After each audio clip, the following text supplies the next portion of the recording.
our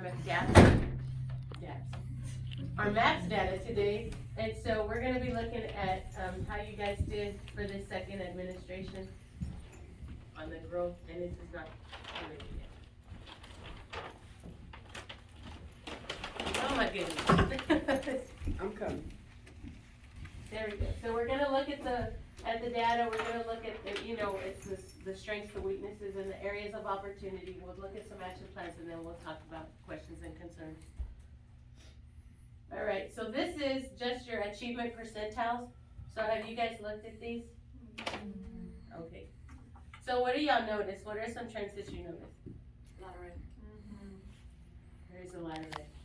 There's a lot of red. Oh, and this one, I'm sorry, I'm missing one. You can see it on mine. I don't know, I guess I made it too big, but, The most are it is, below the 50th percentile. below the 50th percentile. So who are the groups that you're gonna need to work with? Yellow and orange. Yellow, orange. What about those reds? What are we gonna do about those reds?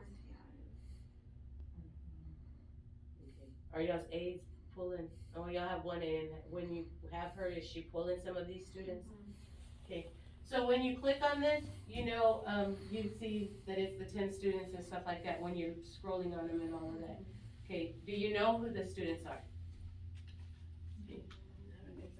Yeah. Alright, But it's usually the same one. Yeah. alright, so, and if it's the same ones, like, you really have to know, because what's happening is, like, these are the kids, I know when we look at data across the board, so first grade is struggling, they're coming to youth, they've been struggling, now you're struggling through the year, so we're at this point now, so how are we gonna start to grow? So we've gotta have that thought in our mind, like, how are we gonna continue, and start keeping them moving? So did they grow? Is this better than it was on the first one? Those are some things to consider. So it's getting better. So it's getting better, and we gotta keep moving forward. So that's our reading one, and then we have math. So we have, again, what's the trend? My math and my reading was similar. They were similar? Yeah. And is it the same students in both subjects? Yes. It is the same student. Okay. And I know you have a few very active, like the antsy ones that Kansas still can't do. Is it that group, or do they fall into a different? They're in that group. They're in that group. Yeah. So I know you've been working and you've been talking to parents, you've been doing that. Are you doing anything, and what else are you doing to try to kind of get that managed? I've been trying to see senior arrangements, trying to other opportunities to show me, like, better than on test. Is it a testing issue, or is it like they can't do it? But yeah, most of them, the test and the work match up, like, they not doing that well when they test, and then when I'm grading, I'm in small group, or when I'm looking at their assignments match, it's matching. So, a few of them is mainly laziness, but a lot of them I know that they don't, it's not clicking. Okay. What about you guys in y'all's classes? Do you have behavior kids who are in the red, or are they just not I mean, I really academically don't have just struggling? behavior issues in my class. It's just that they are low, or they have the idioma issue, the language issue, which is where they don't understand Okay. at all. They can't read the language. And So the English. but they also lack like the basic skills, but that's just like in general with the class, actually. So yeah, they just lack some basic skills, and that's hindering them from performing better on the test. Have you guys been working on, or what have you been working on to kind of build up those basic skills that are missing?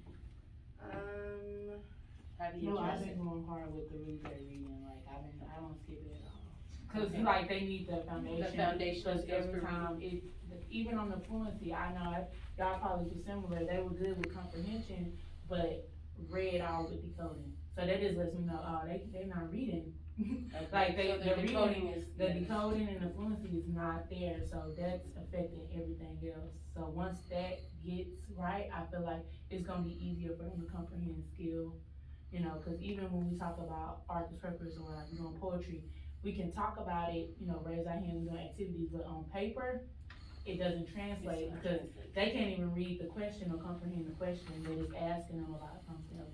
So I've been having to use like word banks and sentence stems, or they just filling in something, they don't have to create the whole sentence, they're filling in the missing pieces to kind of see if it's a comprehension issue or if it's that foundational, like she said, those basic skills that they don't have.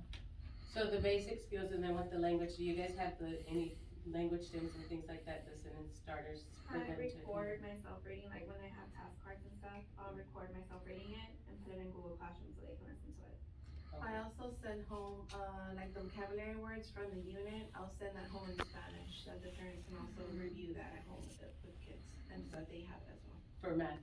Yes. And do y'all have any kind of intervention, like I know like with the really great reading and the early foundational skills for reading, are y'all doing the same thing for math? The small groups from STEM Scopes is what I'm doing, Yeah, so I under think- the intervention tab.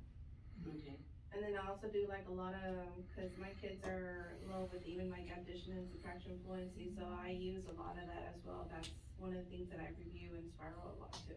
Do you guys still do like that ambush in the morning time?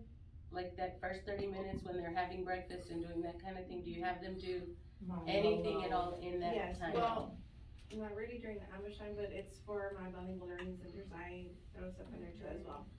I kind of just put that in together, so it's like reading ambush and bilingual learning centers. So the Okay. ones that I don't pull are doing bilingual learning centers. Alright. Alright, so as you're looking, and I heard you that you had pulled some of your reports already and you're looking at your reports, so as you're pulling these reports, are you guys looking at things that they're strong in? What did we really, really rock? Things that, the weaknesses that, you know, like, we know there's some places, some areas that were, so with the decoding and that, you talked about your evidence from your fluency test and those kinds of things. So when you're looking at those things, then, how can you do something differently now? I know you have to keep hitting those foundational skills for reading. You have to keep hitting those basic skills for math. If you've been doing them one way, how can we start doing that? You know, looking at it a little bit differently, cause if we're halfway through the year and it doesn't seem to be really making that big of a difference, what can we start to do a little bit differently? Can we, you know, if you've got it in a center where they're doing it, can it be part of what you're doing, or maybe part of what your RTI aide is coming in and helping you guys with? You guys don't do tutoring, right? Y'all don't do tutoring, okay. And then, for your small group interventions and your spirals, how are you doing that? How are you determining what you're spiraling and what you are pulling for small group? I was using the BOY